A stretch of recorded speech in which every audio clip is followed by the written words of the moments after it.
여분, 2026년 1월 28일 시장은 정말 흥미로운 날이었습니다. 한쪽에서는 인공지능이라는 거대한 기술혁명이 그야말로 불을 뿜어냈고요. 다른 한쪽에서는 연준이 아직은 안심할 때가 아니다라며 차갑게 브레이크를 밟았죠. 자, 오늘 저희는 이 두 강력한 힘이 어떻게 시장을 하루 종일 뒤흔들었는지 그 숫자들 속에 숨겨진 진짜 이야기를 한번 깊숙이 파헤쳐 보겠습니다. 모든 이야기는 바로 이 숫자에서 시작됩니다. S&P 500이 역사상 처음으로 장중에 7천이라는 선을 넘어선 겁니다. 와, 이게 그냥 숫자가 아니죠. 시장에 참여하는 모든 사람들의 마음속에 정말 새로운 시대가 오는구나 하는 그런 강력한 신호를 심어준 아주 상징적인 순간이었습니다. 그런데 말이죠. 현명한 투자자라면 바로 이런 순간에 질문을 던져야 합니다. 이게 진짜 새로운 랠리의 시작을 알리는 축포인가? 아니면 너무 뜨거워진 나머지 이제 식을 일만 남았다는 그런 위험 신호는 아닐까? 하고 말이죠. 자, 오늘 저희가 바로 그 답을 한번 찾아가 보려고 합니다. 오늘 이 복잡한 시장을 제대로 이해하려면 이 6가지 포인트를 짚어봐야 합니다.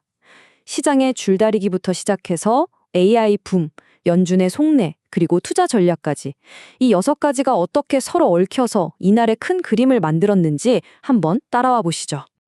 자, 그럼 첫 번째로 시장의 성적표부터 한번 까보겠습니다. 3대 지수가 어떻게 움직였는지 이 숫자들 안에 그날의 이야기가 다 담겨 있거든요. 자, 표를 보시면 딱 아시겠지만 한마디로 따로국박 장세였습니다. 근데 이걸 그냥 혼조세라고만 하면 안 돼요. 그 속을 들여다봐야죠. 나스닥 보세요. 기술주, 특히 AI에 대한 기대감으로 혼자 0.71%나 치고 나갔습니다. 그런데 S&P 500은 어땠죠?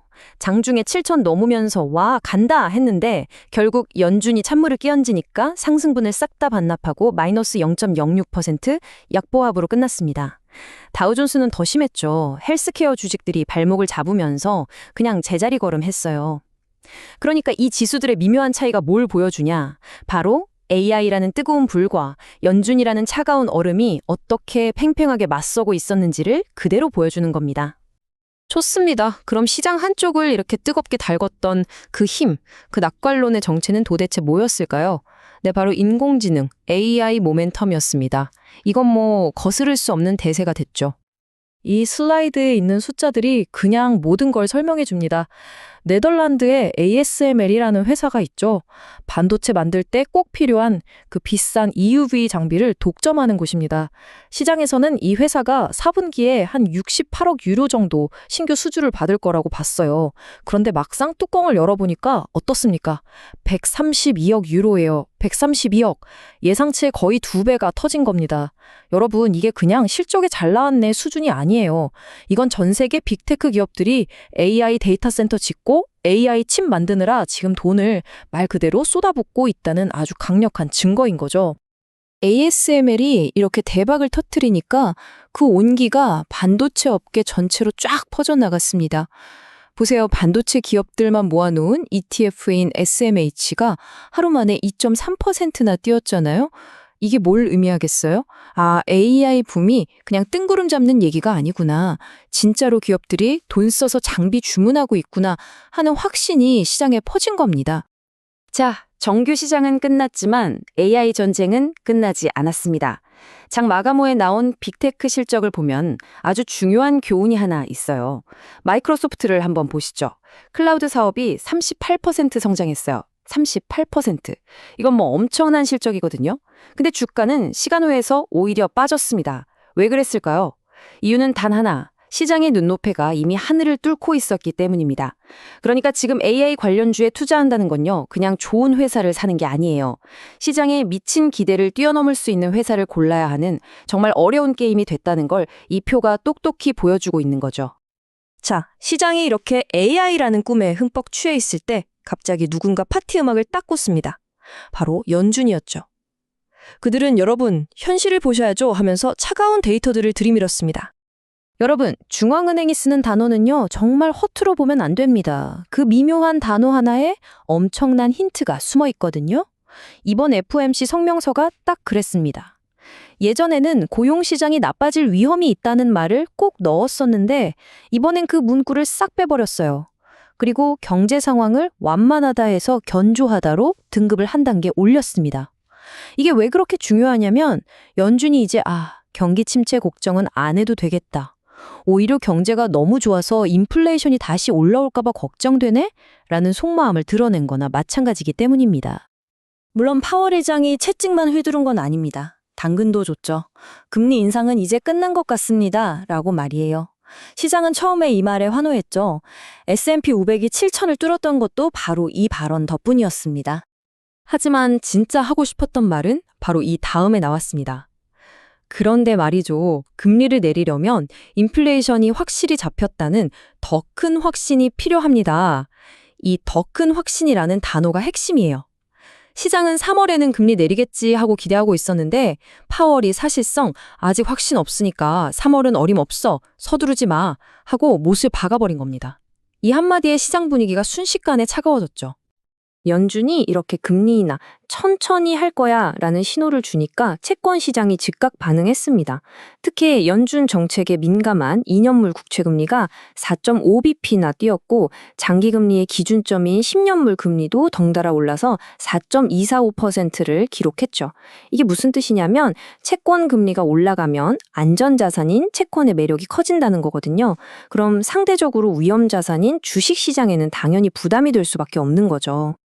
자, AI와 연준, 이 두 거인만 싸워도 시장이 복잡한데 여기에 갑자기 예측 불가능한 플레이어가 난입했습니다.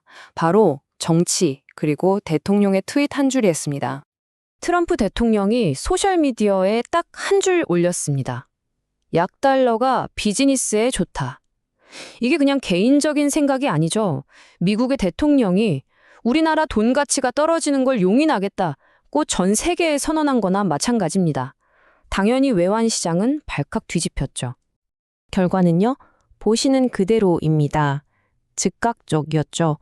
세계 주요 통화 대비 달러의 가치를 보여주는 달러 인덱스가 폭포수처럼 떨어지면서 4년 만에 가장 낮은 수준까지 내려갔습니다. 말 한마디가 이렇게 무서운 겁니다. 자, 내가 가진 달러의 가치가 떨어진다고 생각하면 투자자들은 뭘 할까요? 당연히 가치가 보존되는 다른 자산을 찾겠죠. 그 첫 번째 피난처가 바로 금이었습니다. 달러 가치가 떨어지니 반대로 달러로 가격이 매겨지는 금값은 하늘 높은 줄 모르고 치솟아서 사상 최고치를 찍어버렸습니다. 이걸 전문용어로 디베이스먼트 트레이드, 즉 통화 가치 하락에 베팅하는 거래라고 부릅니다. 이런 흐름에서 디지털 금이라고 불리는 비트코인이 빠질 수 없죠. 비트코인도 공급량이 딱 정해져 있잖아요. 그러니까 달러 가치가 불안해지자 이걸 대체할 수 있는 또 다른 안전자산으로 주목받으면서 9만 달러를 가뿐하게 넘어섰습니다. 자, 정리를 좀 해보죠. 한쪽에서는 AI라는 성장 엔진이 풀가동되고 있고 다른 쪽에서는 연준이 금리 인하에 브레이크를 밟고 있고 또 다른 쪽에서는 갑자기 달러 약세라는 파도까지 덮치고 있습니다. 그럼 도대체 우리 투자자들은 이 복잡한 상황에서 어떤 길을 가야 할까요? 이제 구체적인 전략 이야기를 해볼 시간입니다. 크게 보면 두 가지 길이 있습니다. 당신이 어떤 투자자인지에 따라 선택이 달라지겠죠? 첫째는 공격적인 모멘텀 전략입니다. AI라는 이 거대한 흐름에 몸을 싣는 거죠. 반도체 ETF인 SMH나 소프트웨어 ETF인 IGB 같은 걸로 기술주 비중을 높이는 겁니다. 물론 리스크가 있죠. 아까 마이크로소프트 사례 보셨잖아요. 기대치가 너무 높아서 조금만 삐끗해도 주가는 폭락할 수 있습니다. 자, 두 번째 길은 방어적인 가치 전략입니다.